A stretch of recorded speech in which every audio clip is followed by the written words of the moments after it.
এক ঐতিহাসিক মুহূর্তে আন্তর্জাতিক স্বীকৃতি অর্জন করলেন পশ্চিমবঙ্গের বিশিষ্ট শিক্ষানুরাগী ও সমাজসেবী মলয়পীঠ। শুক্রবার 2রা মে সন্ধ্যায় কাজাখস্তানের আলমাটি শহরে অনুষ্ঠিত এক জাঁকজমকপূর্ণ আন্তর্জাতিক অনুষ্ঠানে ওয়ার্ল্ড বুক অফ রেকর্ডস লন্ডনের পক্ষ থেকে তাকে সম্মানিত করা হয়। 30টিরও বেশি দেশের 60 জন গণ্যমান্য ব্যক্তি ও সমাজ পরিবর্তনের কাণ্ডারীরা এই অনুষ্ঠানে উপস্থিত ছিলেন। সমাজসেবা, শিক্ষা ও স্বাস্থ্য ক্ষেত্রে তার উল্লেখযোগ্য ও নিরলস কাজের জন্য এই সম্মান প্রদান করা হয়। ওয়ার্ল্ড বুক অফ রেকর্ডস তাদের সরকারি বিবৃতিতে জানিয়েছে, মলয়পীঠের নেতৃত্বে আমাদের প্রতিষ্ঠানের জন্য এক অনন্য প্রেরণা। শিক্ষার গুণমান, ছাত্র সহায়তা ও সামাজিক সেবায় তার অবদান নতুন মানদণ্ড স্থাপন করেছে। এই আন্তর্জাতিক সম্মান তার প্রাপ্য। সমাজের পিছিয়ে পড়া অংশের উন্নয়নের প্রতি মলয়পীঠের অটুট সংকল্প ও বিভিন্ন পদক্ষেপ তাকে তার কাজকে আজ আন্তর্জাতিক মঞ্চে পৌঁছে দিয়েছে। বিগত কয়েক বছরে তিনি যে সমস্ত প্রকল্পের নেতৃত্ব দিয়েছেন তা লক্ষ লক্ষ মানুষের জীবনে পরিবর্তন এনেছে। তিনি ভারতের গ্রামীণ ও আধা শহর এলাকায় 100টিরও বেশি স্কিল ডেভেলপমেন্ট সেন্টার এবং 25টি আইটিআই ইন্ডাস্ট্রিয়াল ট্রেনিং ইনস্টিটিউট প্রতিষ্ঠা করেছেন। পাশাপাশি তিনি 50টিরও বেশি শিক্ষা প্রতিষ্ঠান গড়ে তুলেছেন। তার মধ্যে 2টি মেডিকেল কলেজও রয়েছে। তার নেতৃত্ব গড়ে ওঠা স্বাস্থ্য পরিষেবা কেন্দ্রগুলি হাজার হাজার মানুষকে স্বল্প মূল্যে সুচিকিৎসা পরিষেবা প্রদান করছে। এই সমস্ত উদ্যোগের মাধ্যমে ইতিমধ্যে 10 লক্ষেরও বেশি মানুষ প্রশিক্ষিত করা হয়েছে এবং 5 লক্ষেরও বেশি মানুষ চাকরি বা আত্মনির্ভর জীবিকা পেয়েছেন। তার দৃষ্টিভঙ্গিতে সর্বদা সামাজিক উন্নয়ন, যা পরিকাঠামোগত উন্নয়নের পাশাপাশি ইতিবাচক মানসিকতা গঠনে বিশেষ গুরুত্ব পায়। বিশেষত শিক্ষা, গ্রামীণ স্বাস্থ্য ব্যবস্থা, নারীর ক্ষমতায়ন, পরিবেশ সংরক্ষণ ও আধুনিক প্রযুক্তির ব্যবহারের ক্ষেত্রে ওয়ার্ল্ড বুক অফ রেকর্ডস লন্ডনের পক্ষ থেকে এই আন্তর্জাতিক সম্মান তার সমাজ সেবামূলক কাজের আন্তর্জাতিক স্বীকৃতি।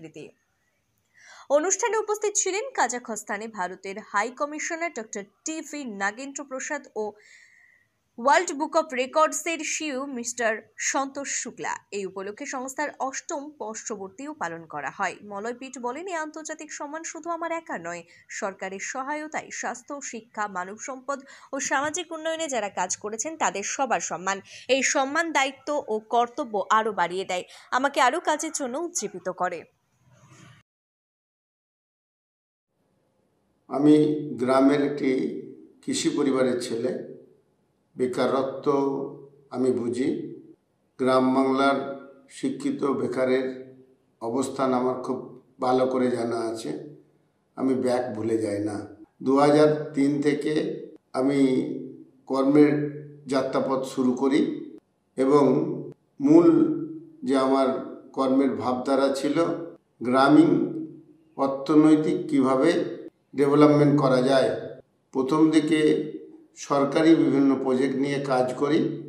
এই কাজ করতে গিয়ে আমি উপলব্ধি করি এখানকার ছেলেমেয়ের যা মেন্টালিটি বা পরিবেশ তৈরি হয়েছে, গভর্নমেন্ট যে ভাবনায় বা যে উদ্দেশ্যেই জনগণের মধ্যে টাকা দিক, সেটা প্রপার ইমপ্লিমেন্ট করা সম্ভব নয়। সেই কারণে আমার মনে হয় মেন্টাল চেঞ্জ করতে হবে। এই মেন্টাল চেঞ্জের জন্যে তখন গভর্নমেন্টের একটি প্রজেক্ট আসে, যেটাকে আমি অপরচুনিটি হিসেবে বেছে নিই। সেটা হচ্ছে স্কিল ডেভেলপমেন্ট।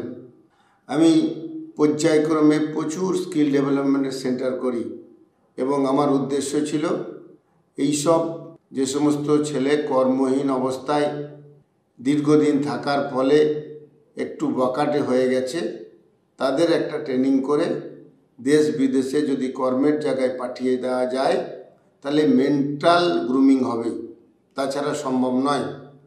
সেই উদ্দেশ্যে প্রচুর ছেলেমেয়েকে আমি বাইরে পাঠাই।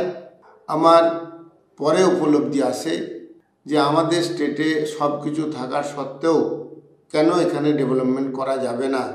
এই উপলব্ধি গভর্নমেন্টের সহায়তায়, আমাদের দীর্ঘ প্রচেষ্টায় এবং সব কর্মীর আন্তরিক অংশগ্রহণে আমরা প্রায় 25টির মতো পর্যায়ক্রমে আইটিআই পরিচালনা করি।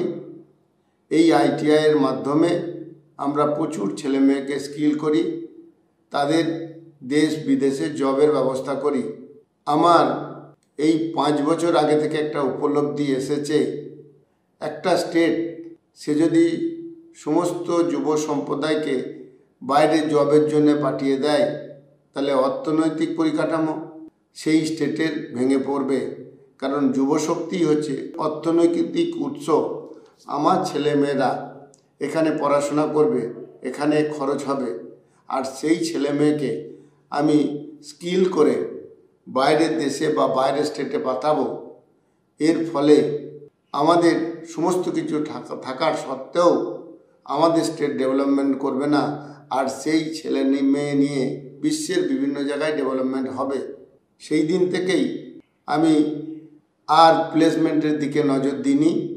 সেলফ কিভাবে তারা ডিপেন্ড হয়ে এখানে এন্টারপ্রেনার হবে সেই দিকে আমি বারবার কথা বলি। এবার এন্টারপ্রেনার হতে গেলে প্রথম কথা দৃঢ়তা লাগবে, পরিশ্রম লাগবে, সততা লাগবে, লাগবে পুঁজি। এরপরে আমি যেমনভাবে আস্তে আস্তে ডেভেলপ করছি, এই ভাবধারাকে কাজে লাগিয়ে পুঁজি না থাকলে কিভাবে ডেভেলপমেন্ট করা যাবে সেই ভাবনার উপরে সৃষ্টি আমার সিটিএ। এটি একাধারে যেমন যে শিল্পটি আছে সেটিকে ডেভেলপমেন্ট করা যাবে, তেমনি কর্মীদের জবকে সুনিশ্চিত করা যাবে। আর বেকার ছেলেমেয়েরা যারা গ্রামে হতাশাগ্রস্ত, তাদের কিছু কর্মের মধ্য দিয়ে আর্ন করার ব্যবস্থা করা যাবে, অর্থাৎ পয়সা রোজগারের ব্যবস্থা করা যাবে। আর সে একবারে আমার কিছু হবে না বলে আস্তে আস্তে কোমায় চলে যাচ্ছিল, তাকে উজ্জীবিত করে আবার পৃথিবীর শ্রেষ্ঠ যারা শক্তির অধিকারী তাদের জীবন আদর্শকে দিয়ে উদ্বুদ্ধ করে আবার মূল স্ট্রিমে ফিরিয়ে এনে তাদেরকে শ্রেষ্ঠ জায়গায় আনার প্রচেষ্টা আমি দীর্ঘদিন ধরে করছি।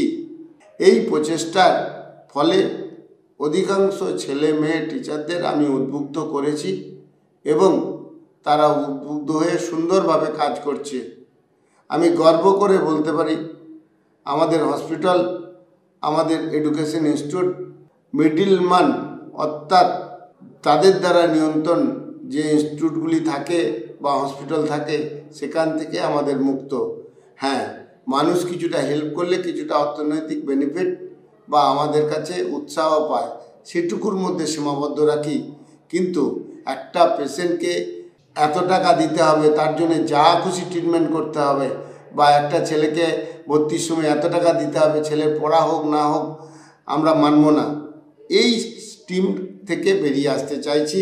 সকলের সহযোগিতা একান্তভাবে কামনা করি। দুঃখজনকভাবে সাজিয়ে গুজিয়ে এবং কিছুটা ঈর্ষা চরিতার্থ করার জন্য আমাদের ইনস্টিটিউট বা আমাদের কলুষিত করার যে চিন্তাভাবনা, ওটা আমরা প্রতিহত করতে জানি, প্রতিহত করব। আমি সকল ছাত্রছাত্রী টিচারদের উদ্দেশ্যে বলি, কর্মসংস্থানের জায়গাটা সংকুচিত হয়ে আসছে। আমরা শুধু নিজেদের জায়গায় কর্ম জায়গায় থেকে প্রসারণ করব তাই নয়, টোটাল ওয়েস্ট বেঙ্গলের সব সেক্টরের আমরা কর্মের জায়গাটা প্রসারণ করার স্বার্থে গঠনমূলক চিন্তাভাবনা নিয়ে এবং পজিটিভ চিন্তাভাবনা নিয়ে যে সমস্ত সাংবাদিক বন্ধুরা চলবেন, অর্থাৎ যেনারা সাংবাদিক হননি অথচ সাংবাদিক বলে নিজেদেরকে দাবি করেন, তেনাদের নিয়ে আমরা একটি ফোরাম গঠন করেছি, যে ফোরামটির নাম হচ্ছে ওয়েস্ট বেঙ্গল মিডিয়া ফোরাম। তার মুখপাত্র হচ্ছে পজিটিভ বার্তা। এই পজিটিভ বার্তার মাধ্যমে কি করে আরও বেশি ডেভেলপমেন্টের কথা মানুষের সামনে তুলে ধরা যায় এবং শিল্পপতিদের উৎসাহ করা, তাদের প্রমোট করা, তার সাথে সাথে এই পজিটিভ ভাইবকে জনগণের মধ্যে ছড়িয়ে দেওয়ার উদ্দেশ্যেই এইটি কেবল নেটওয়ার্কের মাধ্যমে চ্যানেলটি চলছে। সরকারের সহায়তায় এটি আমরা স্যাটেলাইট প্ল্যাটফর্মে তৈরি করব। আমরা তৈরি করেছি all Bengal private nursing home and hospital honours association. এই অ্যাসোসিয়েশনের মূল উদ্দেশ্য 2026-এর মধ্যে পরিকাঠামোগত যত ডেভেলপমেন্ট সেটা আমরা করব এবং 2027 বা 28-এর মধ্যে আমরা